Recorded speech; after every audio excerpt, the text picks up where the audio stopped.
Kamu nyakitin hati orang, kata Nabi Muhammad, sesungguhnya menyakiti hati seorang mukmin di hadapan Allah lebih berbahaya, lebih berat di sisi Allah daripada kamu menghancurkan Ka'bah batu demi batu. Hati-hati. Wal kadhiminal ghaidha wal afina anin nas. Kamu kalau kepengen jadi calon-calon penghuni surga, mudahlah dalam memberi maaf kepada orang lain. Wallahu yuhibbul muhsinin. Allah cinta kepada hamba-hambanya yang selalu berbuat baik, bahkan kepada orang yang berbuat jahat kepadanya sekalipun. Kamu kalau dijahatin orang lain gak apa-apa, yang penting kamu jangan. Biasa aja bu, dibenci sama orang lain gak apa-apa, yang penting kamu jangan. Kamu dikata-katain sama orang lain, mohon maaf keluar semua nama-nama binatang, dasar panda. Lucu kalau panda sih ya, nggak apa-apa ya. Dasar kucing misalnya gitu kan.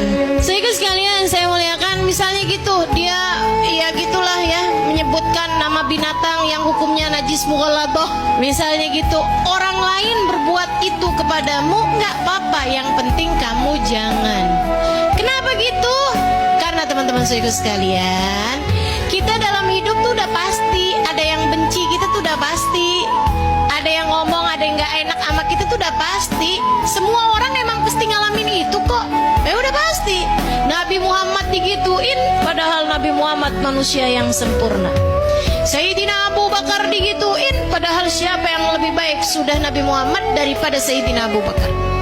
Sayyidina Umar bin Khattab meninggal, ibu-ibu sekalian, karena dibunuh sama orang Yahudi, sama orang munafik.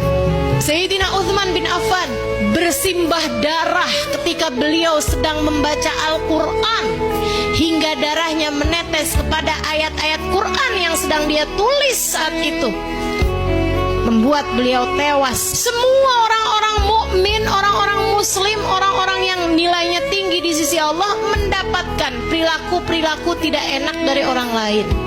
Maka kalau cuman sekedar saya, cuman sekedar kamu dijahatin sama orang lain, ya wajar-wajar aja.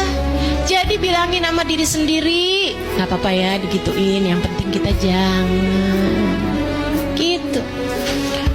Tapi kan saya sakit hati, ya gak apa-apa, kita juga punya banyak dosa kok. Betul gak? Kita punya banyak dosa apa gak nih? Punya banyak dosa. Mudah-mudahan dengan kita dijahatin orang lain, dosa-dosa kita dikurangi Allah SWT. Dosa-dosa kita diampuni Allah SWT. Makanya kita berbuat baik pada siapapun, bahkan yang berbuat jahat kepada kita.